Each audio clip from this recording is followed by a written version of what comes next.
Now that your Origin 1 printer is hooked up, let's get it connected to your GrabCAD Print account. Upon opening GrabCAD Print and trying to select Add a Printer, most people start to notice that the Origin template or printers do not show up. What we'll need to do first is go to File, select Preferences. Within Preferences, we will need to sign in to our P3 DLP account. That is the Origin web app, and we can select Log In. It will prompt us to sign in with email. Sign in with your account that you typically use.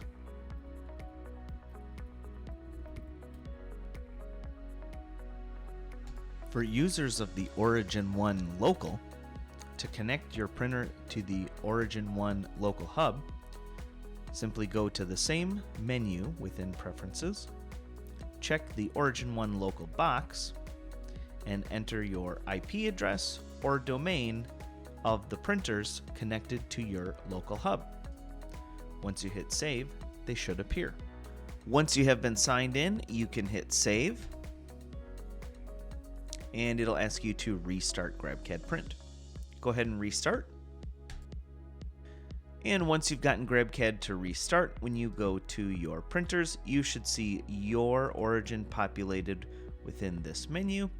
If you choose to select it as a favorite, it will then move up to favorites. Printers can only be shown in one spot. It might also show up under printers. If you still don't see your Origin printer, you can reach out to Origin customer support, and they will finish connecting that for you through their window.